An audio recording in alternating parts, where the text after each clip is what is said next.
sa Anak at sa Espiritu Santo. Kabay ka. Nagapasalamat man Ginoo sa adlaw nga taganamo, sa maayad nga adlaw nga taganamo, kag ingon man sa mga grasya, yun man sa kabuhi nga taganamo. Kag nagapasalamat man kami sa dugang nga katuigan igatag sa mga igsuon, sa kay Brother GR Ilaw, kag ingon man para kay Brother Mark Bacus, nga kabay padayon ka mga benedisyon sa ila, kag ingon man sa among nga pagpanloob, pag-upod sa siniya kalibutan.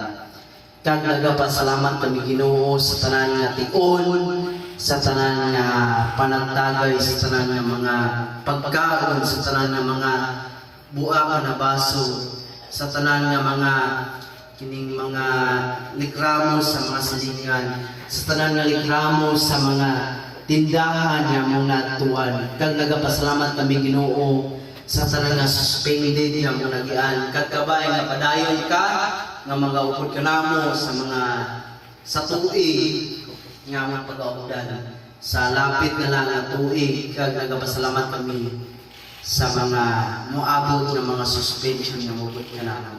Kag nagapasalamat kami sa mga upod subok, sa mga bago, kag sa mga daan na mga kaupo ng kabay, padayon nga mga bendisyon sa amon, kag imon nga grasya, padayon nga mga upod sa amon, kag inuman sa mga pagkaon subok nga kabay, maghahatag gid kanamo kabas mo kapay kapiskay sa lawas, aron kami magapadayon sa mga misyon kag ministriya ngayong isangon sa tagsa sa amin. Kag kini among gipasalamatan pinay Kristo nga among Ginoo, kag kinsa na kabuhi naghahari tungod sa imong sa Espiritu Santo, ang tuog ug tuog himaya anak ng sa Espiritu. Amen. Amen.